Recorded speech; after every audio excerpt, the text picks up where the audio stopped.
أعوذ بالله من الشيطان الرجيم. بسم الله الرحمن الرحيم. الحمد لله الذي بنعمته تتم الصالحات. الصلاة والسلام على سيدنا محمد سيد السادات وعلى آله وأصحابه النجوم النيران. اللهم انفعنا بما علمتنا وعلمنا ما ينفعنا وزدنا علما. سبحانك لا علم لنا إلا ما علمتنا إنك أنت العليم الحكيم. رب اشرح لي صدري ويسر لي أمري واحلل من لساني يفقهوا قولي أما بعد. السلام عليكم ورحمة الله وبركاته. Alhamdulillah, segala puji bagi Allah atas karunia rahmat nikmat yang Allah curahkan kepada kita semua. Di malam yang berberkah ini Allah Subhanahu wa taala memberikan kesehatan, taufik kepada kita semua, kesempatan untuk hadir dalam majlis yang mulia ini. Oleh karena itu syukur kepada Allah Subhanahu wa taala. Terima kasih ya Allah, Engkau beri nikmat kepada kami untuk bisa mengaji, untuk bisa bersyukur kepada-Mu, untuk bisa saling bernasihat di dalam masalah agama. Di mana ada saudara kami yang berada di Palestina sana, mereka mungkin untuk hidup sehari-hari sudah sulit. Oleh karena itu syukur sekali kita kepada Allah Subhanahu wa taala memberikan kepada kita rasa tenang, rasa aman, dan rasa untuk senantiasa bisa mengaji dan belajar. Karena Islam ini akan tegak dengan cara belajar dan membaca. Seperti halnya dikatakan Sallallahu Alaihi Wasallam, wahyu pertama yang turun kepada beliau adalah Iqra, membaca. Kita diperintahkan untuk senantiasa membaca. Oleh karena itu membaca ini merupakan kewajiban bagi kita, bukan hobi. Sehingga para ulama mengatakan bahwa membaca itu bagi umat Islam kalau ditanya bukan suatu hobi. Derajat membaca sama dengan derajat sholat, derajat zakat. Kalau karena itu kita dikatakan ditanya apa hobinya, ada yang menjawab hobi saya sholat, tidak. Hobinya adalah zakat, tidak. Karena itu sekali lagi bahwa kita penting untuk senantiasa membaca dan belajar. Khususnya kita tekankan kepada anak-anak kita atau generasi kita untuk senantiasa belajar dan membaca. Allah Subhanahu wa taala berikan keberkahan kepada kita dan keluarga kita. Amin amin ya Allah ya rabbal alamin. Allahumma shalli wa sallim wa barik ala sayyidina Muhammad wa ala alihi wa ashabihi ajma'in. Salawat dan salam kepada baginda besar Muhammad sallallahu alaihi wasallam. Allahumma shalli wa sallim wa barik alaihi. Yang saya muliakan guru kami, asatidzah masyayikh yang hadir pada malam hari ini, para tua kami, Allah Subhanahu wa taala. Insyaallah di kesempatan yang berbahagia ini kita akan melanjutkan mengaji kita tentang sirah, tentang sejarah. Dan alhamdulillah pembahasan tentang sejarah kita sudah sampai kepada kisah.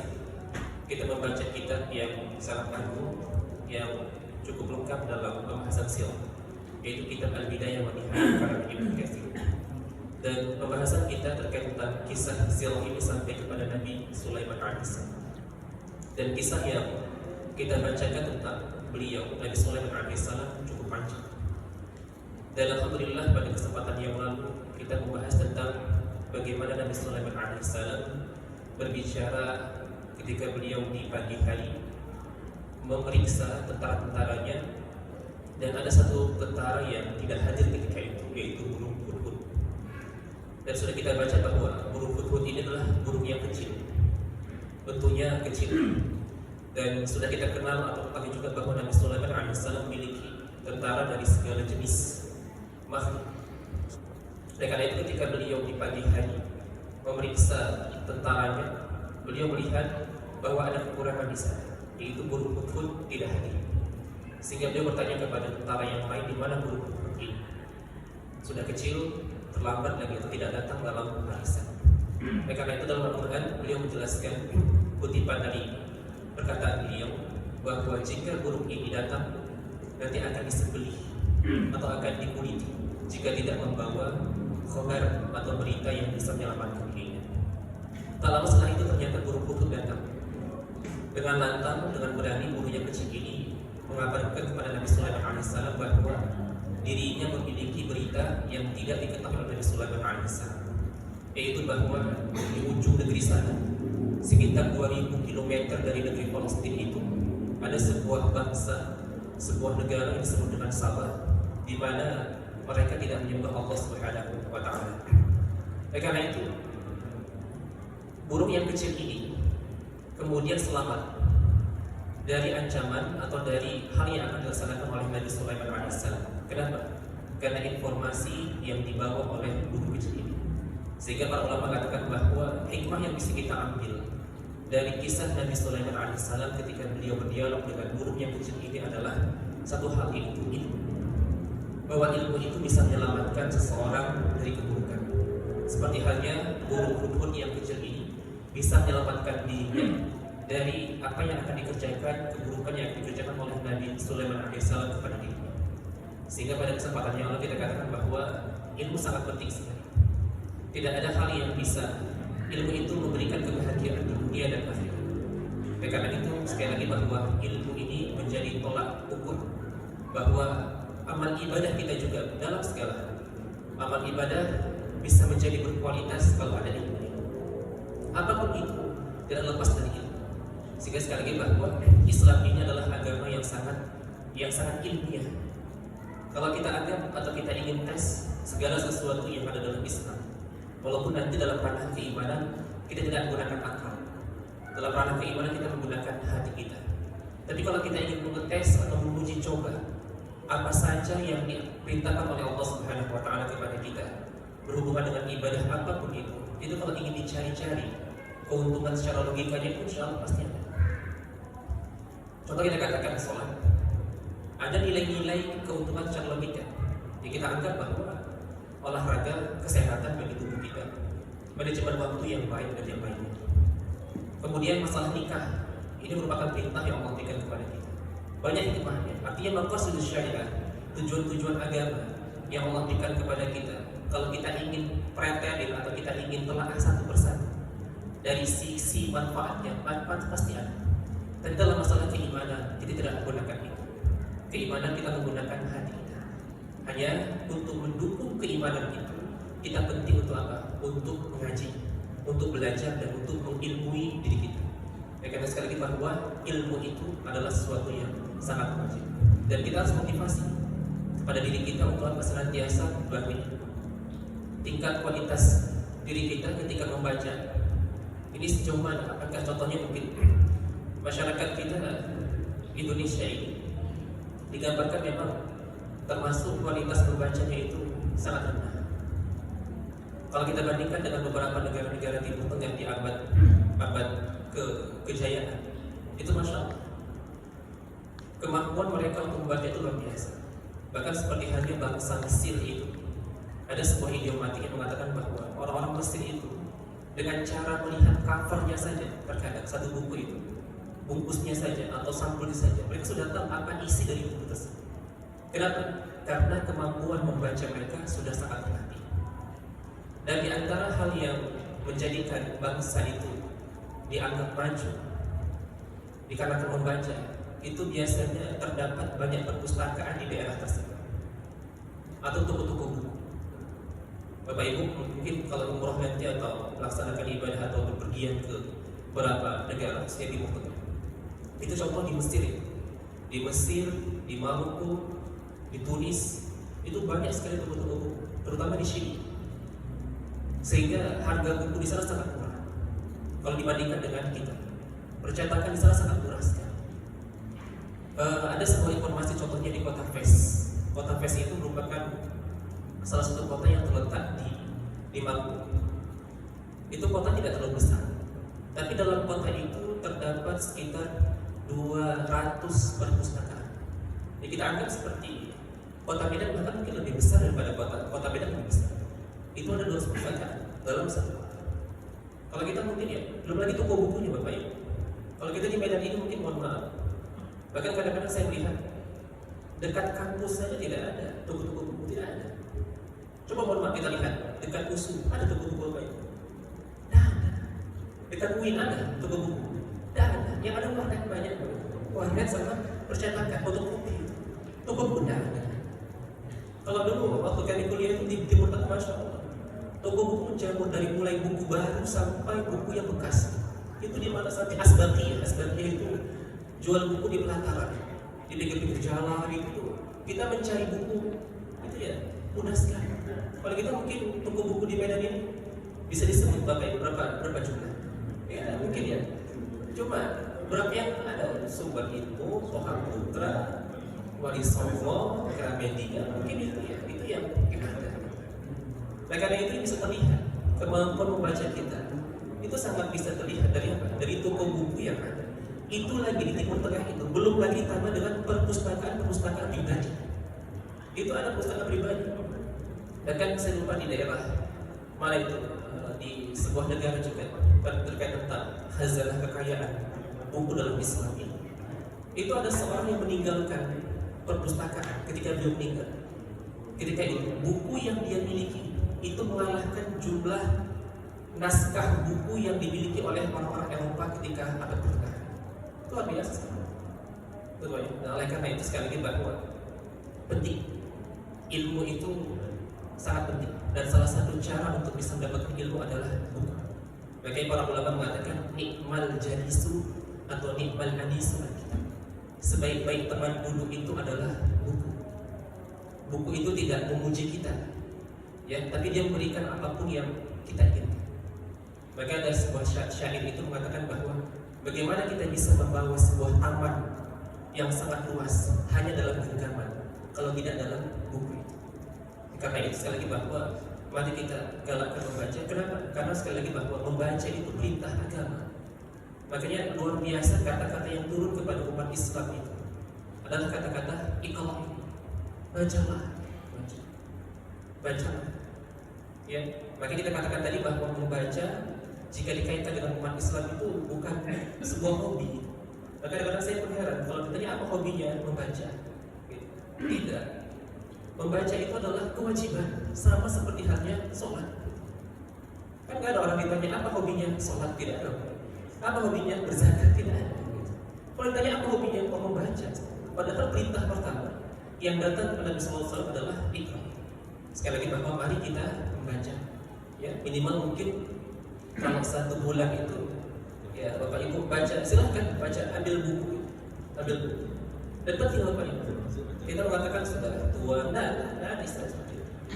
Nah, oleh karena itu kita baca mungkin, tapi baca Facebook, baca WhatsApp, atau boleh kita baca seperti itu. Nah, itu memberikan wawasan, bisa saja. Tapi tidak itu yang diminta dalam membaca. Sekali lagi bahwa ilmu ini menyelamatkan kita. Burung hutun yang kecil bisa selamat dengan apa? Dengan cara ilmu yang dia miliki. Baik, mari kita lanjutkan kisah kita tentang Nabi Sulaiman. Dan insya Allah kita akan melanjutkan kisah Nabi Sulaiman alaihissalam memerintahkan kepada burung hutun ini untuk apa? Untuk mengirimkan surat kepada seorang ratu yang disebut dengan Ratu Balqis atau Bilqis dalam bahasa kita. Kenapa Nabi Sulaiman alaihissalam memerintahkan burung ini untuk mengirimkan surat? Karena ulama mengatakan bahwa ini untuk verifikasi, benar tidak burung yang kecil ini berdusta atau benarnya. Kalau dia berdusta, maka surat itu tidak akan sampai. Nah, oleh karena itu Nabi Sulaiman alaihissalam ingin verifikasi berita yang didatangkan oleh burung hutun ini untuk tabayun apakah ini burung ini bohong atau tidak. Beliau perintahkan kepada burung ini untuk apa? Coba kalau kamu benar, sampaikan suratku ini kepada ratu tersebut. Ya, berada di mana? Ketika itu berada di wilayah Yaman. Nabi Sulaiman alaihissalam berada di Palestina. Antara Yaman dengan Palestina itu jaraknya sekitar 2000-an kilometer. Kira-kira dari Medan ke mana Bapak Ibu? Kira-kira 2000 kilometer sampai ke Aceh. Aceh berapa? 1000 ya, berarti lebih lagi sampai ke 2 kali lipat itu, atau kita akan sampai ujung Pulau Sumatera seperti itu. Itu jarak antara Palestina dengan Sabah. Sampai Jakarta Pak ya. Nah, itu Jakarta itu. Perjalanan sekitar 3 hari 3 malam kalau naik bus ya. Kalau naik pesawat sekitar 2 jam atau 3 jam seperti itu. Baik. Mari kita baca. Yadhkuru makan 'alaihi mulku sada fi biladil Yaman dan mamlakati 'azimati wa tadabi'ati al-mutawajjih. Kemudian disebutkan bahwa ada seorang ratu, seorang raja di Sabah, yaitu negeri yang berada di Yaman. Wa kana al-malik qad ala fi dhalika zaman ila imra'atin minhum ibnati malikihi. Dan disebutkan bahwa raja yang dipilih oleh penduduk atau masyarakat atau rakyatnya adalah seorang wanita. Lam yukhlif ghayraha famalakuha 'alaihi. Tidak ada yang bisa menggantikan raja-raja yang lainnya ketika raja yang meninggal itu kecuali seorang wanita ini. Imam Sa'labi menyebutkan bahwa anna qaumaha malaku alaihim, bahwa rakyat mereka ini, mereka menjadikan wanita ini seorang raja, pengganti ayahnya, ba'da abiha rajulan. Ya, jadi ada sebelum Ratu Balqis ini menjadi seorang raja, seorang, kalau raja berarti perempuan apa? Putri lah ya, seorang putri. Enggak raja pak ya, raja seperti itu. Nah ternyata ada seorang laki-laki yang telah mereka angkat menjadi raja di negeri Saba. Tapi fa'al bihil fasad, ketika raja ini menjadi raja sebelum Ratu Balqis, terjadi keonaran, kekacauan di negeri Saba tersebut. Sehingga fa'arsalat ilaihi takhtubuhu fatazawwajaha. Lalu ternyata Ratu Balqis dipertemukanlah dengan raja yang sahih. Selanjutnya Ratu Balqis dipinang dan dinikahi oleh raja yang tidak becus, inilah kita katakan seperti itu. Falamma dakhalat 'alaihi saqathu khamran. Tapi ketika sudah menikah dan mereka berada dalam kamar, kemudian raja yang tidak becus ini diberikan khamran, minuman keras. Oleh siapa? Oleh Ratu Balqis. Summa hazat ra'sahu wa nasabathu 'ala babiha. Kemudian laki-laki ini mabuk, kemudian lehernya dipenggal oleh Ratu Balqis dan digantungkan di atas pintu dalam riwayat ini. Fa aqbala an-nasu 'alaiha wa malakuha 'alaihi. Karena laki-laki ini tidak becus, kemudian rakyat sepakat untuk menjadikan Ratu Balqis ini sebagai raja mereka atau ratu mereka. Wahia Balqis bintu Basrih. Nama lengkapnya adalah Balqis binti Basrih. Ya, wakilah Syarahil bin Zijadan bin Basrih bin Al-Haris, nama lengkapnya. Artinya bahwa intinya bahwa Ratu Balqis sudah sah menjadi seorang ratu pengganti dari suaminya yang telah meninggal itu. Wa kana abuha min akabirin mulk. Ayah Ratu Balqis itu termasuk pembesar-pembesar raja. Jadi bisa dikatakan dalam kerajaan yang besar itu ada raja-raja kecil. Dan ayah Ratu Balqis ini termasuk raja ketika itu yang memegang kedudukan di wilayah kerajaan Saba. Wa kana qad ta'abba an yatazawwaja min ahli Yaman. Fa yuqal innahu tazawwaja bi imra'atin min al-jinn. Dahulu ayahnya Ratu Balqis ini, beliau tidak mau menikah dengan penduduk Yaman. Itu penduduk di mana beliau memimpin. Sehingga dia mengatakan bahwa ayah Ratu Balqis ini menikah dengan seorang wanita dari bangsa jin. Dan memang ada kisah seperti itu. Dulu ini termasuk orang yang dalam syariat dulu itu ada pernikahan antara jin dengan manusia. Dan di antara siapa? Ayah Ratu Balqis menikah dengan wanita dari golongan jin. Sehingga dalam sebuah riwayat nanti, ketika Nabi Sulaiman alaihissalam itu melihat ketika Nabi Ratu Balqis mengangkat kita katakan rohnya lah seperti itu. Itu terlihat kaki Ratu Balqis itu berbulu-bulunya lebat. Jadi dia mengatakan bahwa di antaranya itu yang menjadikan bahwa Ratu Balqis merupakan keturunan jin itu adalah itu. Kenapa? Karena memang ibunya adalah seorang jin. Dalam Islam tidak ada seperti itu. Bolehkah kita menikah dengan jin Bapak Ibu? Bolehkah Bapak Ibu? Manusia masih kurang, wah ya kira-kira seperti itu. Apalagi dengan jin. Dalam Islam tidak. Wa min ayatihi an khalaqa lakum min anfusikum. Jadi di antara syariat yang dijabarkan atau diberikan kepada kita sebagai umat Islam, kita harus nikah dengan bangsa kita. Tidak boleh menikah dengan bangsa yang lain. Artinya dengan bangsa selain manusia. Itu tidak boleh. Kalau ada orang-orang yang mengaku bahwa dia menikah dengan bangsa jin, itu berarti melanggar dari fitrah yang Allah berikan kepada kita. Ismuha Raihanah bintu Asy-Syakkar. Ibu Ratu Balqis ini namanya Raihanah, yang jin perempuan tadi. Wa waladat lahu hadhihi al-mar'ata wasmuha Bal'anah wa yuqalu laha Balqis. Lalu setelah mereka menikah, yakni ayahnya Ratu Balqis dengan wanita jin tadi menikah dan lahirlah Ratu Balqis.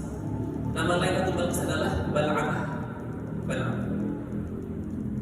Waqad rawa As-Sa'labi fi min tariq Sa'id bin Bashir an Qatadah an Nadir bin Anas an Bashir bin Mahik an Abi Hurairah an Nabi sallallahu alaihi wasallam. Ada riwayat dari Sa'labi dari sahabat yang mulia itu Abi Hurairah radhiyallahu anhu dan Nabi sallallahu alaihi wasallam annahu qala bahwa Nabi bersabda kana ahadu abawi Balqis jinniyan. Nabi mengatakan bahwa dulu salah satu orang tua Balqis itu adalah jin. Dan ini hadisnya hadis dhaif. Ya. Kemudian ada hadis lagi. Nabi menjelaskan bahwa berkata Sa'labi, bercerita kepadaku Abu Abdullah bin Qabuhuna, menceritakan kepadaku Abu Bakar bin Jurjah, menceritakan kepada kami Ibnu Lais dan seterusnya dari Hasan dari Abi Bakrah qala Zukirat Balqis 'inda Rasulillah, disebutkan sekali Ratu Balqis di hadapan Rasul sallallahu alaihi wasallam. Lalu Nabi mengatakan bahwa la yuflihu qaumun walau amrahum imra'atan. Tidak akan beruntung, ini hadis Nabi. Tidak akan beruntung sebuah kaum atau suatu kaum itu jika mereka dipimpin oleh seorang wanita. Oleh karena itu, ini termasuk bagian dari yang penting dalam pemilihan pemimpin, bahwa bukan berarti kita merendahkan derajat wanita. Tapi dalam masalah kepemimpinan diperintahkan untuk yang menjadi pemimpin itu adalah kita. Ar-rijalu qawwamuna 'ala nisa. Walaupun perbedaan pendapat di kalangan para ulama apakah ayat ini berhubungan dengan rumah tangga atau tidak. Tapi secara umum bahwa ulama mengatakan terkait dengan ar-rijalu qawwamuna 'ala nisa, ini secara umum bahwa umat Islam ini sepantasnya menjadikan laki-laki sebagai pemimpin. Kenapa? Karena dalam satu hal terkadang, mohon maaf bukan berarti, ada fitrah yang Allah berikan kepada wanita itu, bahwa wanita lebih cenderung menggunakan emosionalnya dalam bertindak atau memiliki keputusan. Satu. Kedua, ketika seorang wanita itu dalam satu waktu, satu bulan itu biasanya ada masa mereka itu yang tidak stabil kondisinya, yaitu masa haid. Maka dalam Al-Quran ketika para sahabat bertanya, yas'alunaka 'anil mahid qul huwa adhan. Mereka para sahabat bertanya tentang apa itu haid, dan Nabi mengatakan bahwa haid itu adalah adhan, penyakit. Artinya ketika seorang wanita itu haid, maka mungkin bapak ibu yang memiliki istri yang sudah menikah, atau ibu-ibu juga wanita mengerti bahwa kondisi psikologis seorang wanita sedang haid kadang-kadang tidak stabil. Kadang emosional, kemarahan, ya ibu kira-kira seperti itu. Artinya tidak stabil ya. Oleh karena itu ketika seorang wanita menjadi pemimpin, satu waktu dia kondisi secara psikologisnya itu tidak tenang. Itu ketika menetapkan sebuah perkara itu tidak proporsional. Ya, oleh karena itu sekali lagi bahwa dalam Islam kita diperintahkan untuk menjadikan pemimpin itu adalah laki-laki. Maka yang sekarang alhamdulillah 3 kandidat laki-laki semua ya. Tidak ada yang perempuan. Cuma siapa nanti silahkan ikhtiar istikharah masing-masing. Kita tidak akan bahas di sini karena banyak sekali insyaallah hal-hal yang mungkin ya perlu menjadi pembahasan. Baik, sekali lagi mengatakan bahwa ketika ada penyebut tentang Balqis, tadi mengatakan la yuflihu qaumun walau amrahum imra'atan. Tidak akan beruntung sebuah kaum itu jika dipimpin oleh seorang wanita.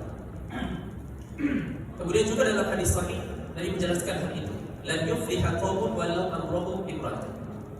Sebuah kaum itu tidak akan beruntung jika mereka menjadikan pimpinan mereka itu seorang wanita.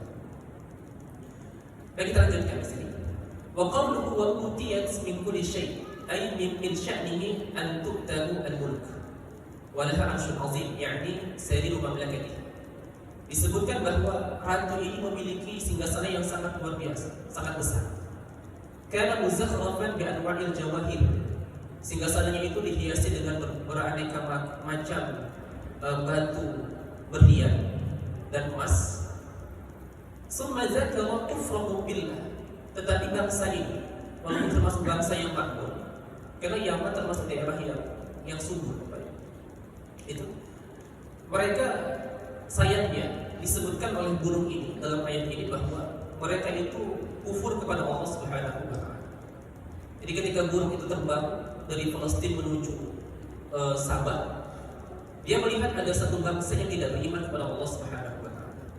Burung yang kecil ini ketika ada melihat suatu kebatilan, dia tidak rela. Bisa-bisa saja Allah tidak disembah di masyarakatnya. Maka dalam hatinya ada kecemburuan bahwa kenapa Allah tidak disembah. Sehingga beliau burung hudhud ini melapor kepada Nabi Sulaiman alaihissalam bahwa di sana ada masyarakat yang belum bertauhid kepada Allah Subhanahu wa taala. Maka beliau menyarankan agar apa? Agar Nabi Sulaiman alaihissalam mentauhidkan mereka. Dan termasuk negara-negara atau bangsa-bangsa yang kaya. Wa inna syayatin lahum masaddaq yawm an ibadatillah. Mereka disesatkan oleh syaitan dan mereka dihalangi untuk beribadah kepada Allah Subhanahu wa taala. Baik, dalam Al-Qur'an disebutkan alladzi yukhrijul khaba'a fis samawati wal ardi wa ya'lamu ma tukhfuna wa ma tu'linun. Ay ya'lamu as-sarair wa zawahir al mahsusat wal ma'nawiyat. Allahu la ilaha illa huwa rabbul 'arsyil 'azim. Ay lahul 'arsyul 'azim alladzi la 'azama. Ini pembahasan tentang tambahan dari ayat yang kita bacakan kemarin. Baik, tadi kita katakan bahwa Nabi Sulaiman alaihissalam memerintahkan burung hudhud untuk menyampaikan surat kepada Ratu Balqis sebagai bahan untuk memverifikasi atau mentabayun apakah burung ini benar. Apa isi suratnya? Nabi Sulaiman alaihissalam menuliskan dalam suratnya itu sebuah ungkapan yang dimulai judulnya apa itu? Innahu min Sulaiman. Surat ini berasal dari siapa? Dari Sulaiman.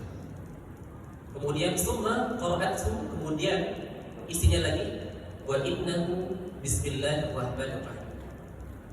Sungguhnya dengan nama Allah yang Maha Pengasih Maha Penyayang.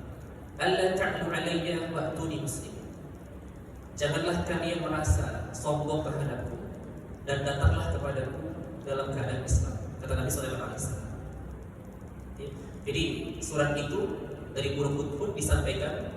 Lalu katakan bahwa burung hudhud menjatuhkan surat itu pas di kamarnya Ratu Balqis. Kemudian Ratu Balqis membaca surat tersebut dan isinya ajakan untuk apa? Untuk masuk ke dalam Islam. Dan ini oleh karena itu dalam Quran kalau ditanya ada berapa jumlah basmalah? Tetap 114. Jumlah surah dalam Al-Quran adalah 114 surah. Hanya ada satu surah yang tidak ada basmalah di awalnya. Itu apa? Surah At-Taubah atau Barakah. Tapi walaupun seperti itu jumlah basmalah tetap jumlahnya 114 basmalah. Kenapa? Karena dalam surah An-Naml ayat 30 disebutkan sekali yaitu apa? Wa innahu bismillahirrahmanirrahim. Jadi tetap jumlahnya 114. Baik, terjangkau bahwa jadi Ratu Balqis telah membaca surat dari Nabi Sulaiman alaihissalam tadi. Kemudian summa syawarathum fi amriha. Dia bermusyawarah kepada siapa? Kepada para pengawalnya. Wa khatabathum wa hum yasma'un. Dan dia sampaikan berita ini bahwa dia mendapatkan sebuah surat dari seorang raja yang bernama Sulaiman. Maka coba dengarkan apa yang dibacakan atau yang dia tulis kepadaku. Wa hum yasma'un.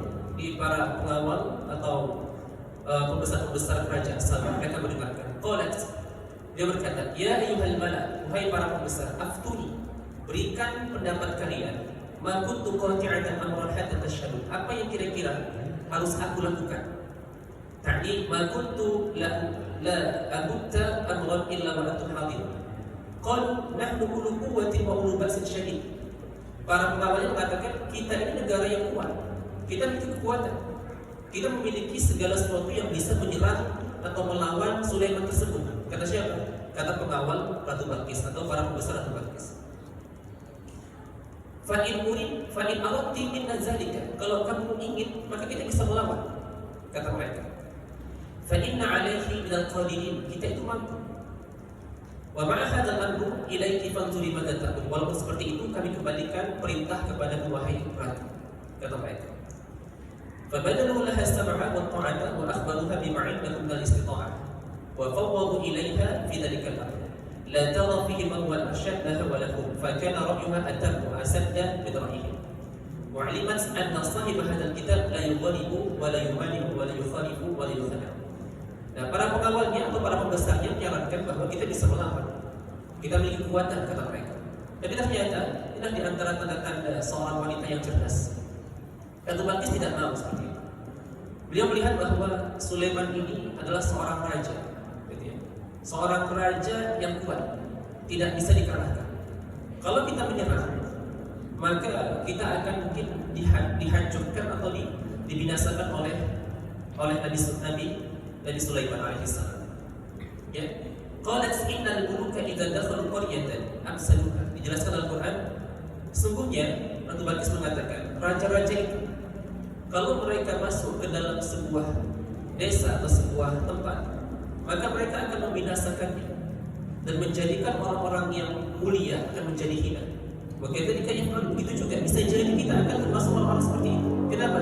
Karena Sulaiman ini adalah raja yang kuat. Maka taqul bi ra'yi hasani law qad qalaba ala hadhihi al-mamlakah lam yukhlis amru min bainikum ila ilayhi. Kemudian apa yang diberikan ide oleh Ratu Balqis? Beliau mengatakan kita tidak akan memerangi Nabi Sulaiman. Wa inni mursilatun ilaihi bihadiyatin fanadhiratun bihim yarji'ul mursalun. Maka beliau memiliki ide, kita akan mengirimkan hadiah kepada siapa? Kepada Nabi Sulaiman. Maka kita lihat apa yang akan beliau laksanakan setelah ini. Kenapa? Ratu Balqis ketika beliau membaca surat Nabi Sulaiman itu, beliau melihat bahwa laki-laki ini ingin memuji apakah Nabi Sulaiman ini ingin dunia atau memang murni untuk mengajak masyarakat Sabah untuk masuk dalam Islam. Kalaulah hadiah yang diberikan Ratu Balqis itu diterima, berarti Nabi Sulaiman itu adalah orang yang tidak benar-benar mengajak kepada Islam, bukan orang baik. Maka akan kita perangi. Tapi ternyata ketika Nabi Sulaiman alaihissalam diberikan hadiah oleh Ratu Balqis, Nabi Sulaiman alaihissalam menolak hal itu. Maka jelaslah bahwa Ratu Balqis mengatakan bahwa berpendapat bahwa ternyata Nabi Sulaiman benar. Ini seorang nabi yang tidak ingin dunia, tapi benar baik, tulus ingin mengajak kita ke jalan menuju Allah Subhanahu wa taala. Dalam Quran, falamma jaa Sulaiman qala atumidunani bimalin fama atani Allahu khairun mimma atahu. Nabi Sulaiman mengatakan bahwa falamma jaa Sulaiman qala, apakah kalian akan memberikan harta kepadamu sedangkan Allah memberikan harta yang sangat banyak kepadamu? Bal antum bihadiyatikum tafrahun. Bahkan kalian dengan hadiah kalian akan menang seperti itu. Itu baik. Nah, karena itu sekali lagi bahwa Nabi Sulaiman alaihissalam ketika menerima hadiah ini menunjukkan bahwa beliau adalah seorang laki-laki atau seorang yang tidak ingin kepada hadiah, tidak ingin dunia. Beliau ingin benar-benar masyarakat Sabah itu menjadi masyarakat yang beriman kepada Allah Subhanahu wa taala. Nah, ini termasuk bagian pemimpin yang luar biasa. Tidak serta-merta mudah menerima hadiah dari orang lain. Kalau bahasa kita gratifikasi itu Pak, tidak menerima itu. Kenapa? Karena Nabi Sulaiman alaihissalam memang ingin benar-benar bahwa masyarakat Sabah itu menjadi apa? Masyarakat yang benar-benar Islam. Baik, kita lanjutkan sedikit ini. Setelah Nabi Sulaiman alaihissalam mengirimkan balasan kepada Ratu Balqis bahwa beliau tidak ingin menerima hadiah dari Ratu Balqis. Kemudian singkat cerita beliau mengirimkan atau memerintahkan kepada salah satu anak buahnya untuk apa? Untuk mengundang Ratu Balqis datang ke istana Nabi Sulaiman alaihissalam. Dan Nabi Sulaiman alaihissalam ingin memberikan kejutan kepada Ratu Balqis bahwa Ratu Balqis walaupun mereka negara yang kaya, tapi negeri yang kaya, tapi tidak akan negeri yang dimiliki Nabi Sulaiman tidak kalah dengan kaya. Sehingga Nabi Sulaiman alaihissalam memerintahkan kepada salah seorang tentaranya untuk apa? Untuk coba di antara kalian siapa yang bisa mengangkat istana Ratu Balqis, sehingga ketika dia nanti sampai sini dia akan melihat apakah benar dia itu sadar apakah istana yang kita bawa itu adalah istana miliknya atau tidak. Sehingga ada sayembara yang dibuat Nabi Sulaiman, siapa yang bisa mengangkat? Ada yang menawarkan diri, yaitu siapa? Jin Ifrit. Jin Ifrit merupakan bos jin, pembesar jin. Ketika itu apa? dia menawarkan bahwa aku bisa mengangkat kerajaan Sabah sebelum engkau bangkit dari mana? Dari singgasana. Tapi ternyata ada yang mengatakan saudara Nabi Sulaiman alaihissalam juga, namanya Asim Barki. Dia mengatakan bahwa aku bisa lebih dari itu, lebih cepat dari itu. Ini bukan jin, ini manusia. Aku bisa menghadirkan kerajaan Sabah itu sebelum engkau mengedipkan matamu itu.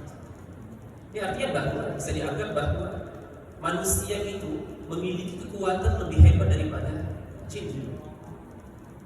Dengan syarat bagaimana? Dekat kepada Allah Subhanahu wa Ta'ala. Jin itu tidak bisa menguasai manusia. Tidak bisa menguasai manusia. Dengan syarat bahwa kita itu dekat dengan Allah Subhanahu wa Ta'ala.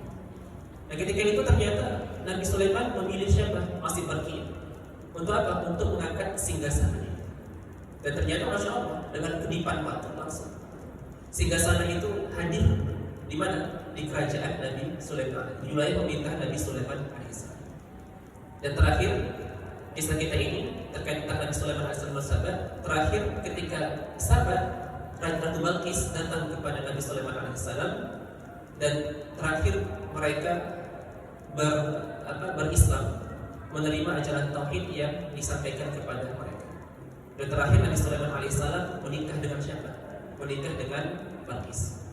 Sulaiman alaihissalam menikah, lamma tazawwajaha, menikah dengan beliau, dengan Ratu Balqis, aqarraha ala mamlakatil Yaman wa raddaha ilaiha. Jadi Nabi Sulaiman berada di Palestina, kemudian Ratu Balqis berada di wilayah Yaman, tetap berada di rumahnya. Dan Nabi Sulaiman alaihissalam mengunjungi Ratu Balqis itu sebulan sekali.